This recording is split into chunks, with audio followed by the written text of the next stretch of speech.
안녕하세요. 당신의 투자에 불어오는 따뜻한 바람, 온바람입니다. 2022년 12월 기준금리 인상으로 주거용, 상업용 부동산을 가리지 않고 투자자들의 어려움이 정말로 많은 시기입니다. 그런 요즘 시장이 참 재밌는 것은 자금 융통을 위해서 급매물로 내놔도 그것을 받아줄 수요가 적기 때문에 실거래로 잘 이어지지 않으면서도 주요 상권 내 우량 입지는 아예 매물로 나오지 않는 상황이라는 거죠. 투자 양극화 현상이 뚜렷해지는 것이라고 볼 수 있을 것 같습니다. 이런 양극화 시대에 공동투자는 어떻게 보면 하나의 대안이 될 수 있습니다. 공동투자는 레버리지를 극대화할 수 있는 만큼 정말 좋은 투자 수단이고요. 하지만 큰돈이 묶일 수 있는 만큼 그 장단점을 잘 이해하고 시작하는 게 좋습니다. 오늘은 공동투자를 성공하기 위해 지켜야 할 것들에 대한 이야기를 해보려고 합니다. 재테크 공부를 하다 보면 항상 혼자서 하는 외로운 싸움이라는 느낌을 받을 때가 많죠.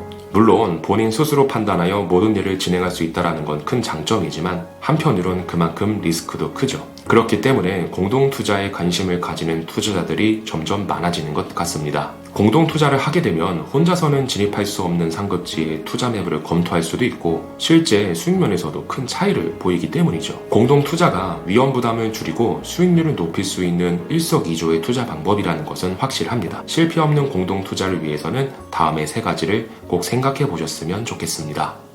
첫 번째, 신뢰관계의 형성입니다. 공동투자는 적은 자본으로 좋은 자산에 투자할 수 있는 가장 좋은 레버리지 수단이지만 이것이 100%의 성공을 보장해주는 것은 아닙니다. 기대했던 개발 호재가 미실현되는 경우, 예상치 못한 공실 발생으로 역레버리지가 발생되는 경우, 이렇게 생각하지 못한 변수가 나타날 수가 있습니다. 성공적인 공동투자를 위해서는 투자한 목적을 잊지 않고 장기간의 시간을 함께할 수 있는 그런 파트너가 필요한데요. 그래서 단순히 자금의 여력이 있어서 나보다 많은 것을 알고 있는 사람이라서 제대로 된 신뢰관계 없이 공동투자를 하게 되면 결과는 불보듯 뻔합니다.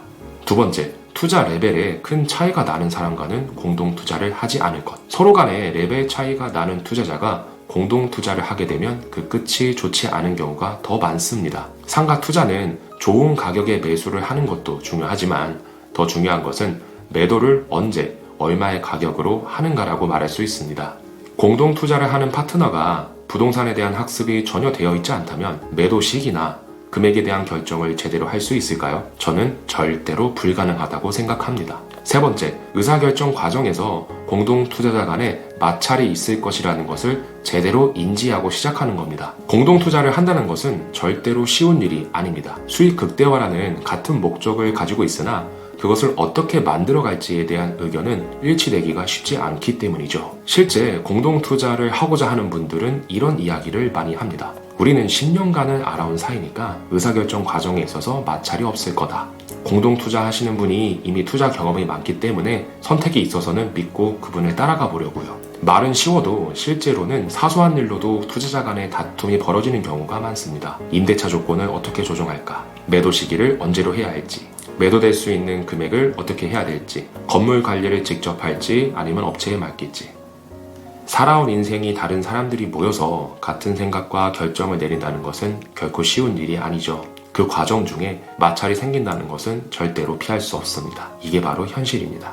결혼과 공동투자는 공통점이 많다고 생각합니다. 시작할 때는 모든 것이 행복하고 좋은 미래만 기다릴 것 같지만 실제 살아가다 보면 사소한 일로 서로의 감정을 상하게 하고 심지어는 영원히 보지 않을 원수가 되기도 하기 때문이죠. 만약에 상가 투자를 하는 데 있어서 공동 투자를 고민하고 계시다면 제가 위에서 언급한 이야기들에 대해서 먼저 고민을 해보셨으면 좋겠습니다. 마지막으로 드리고 싶은 말씀이 있는데요. 그것은 바로 공동 투자를 하는 데 있어서 가장 중요한 것은 본인의 실력이라는 겁니다. 내가 올바른 결정을 내릴 수 있는 준비와 레벨이 되어 있지 않다면 아무리 공동투자의 장점이 많다 한들 그것을 제대로 활용할 수는 없습니다.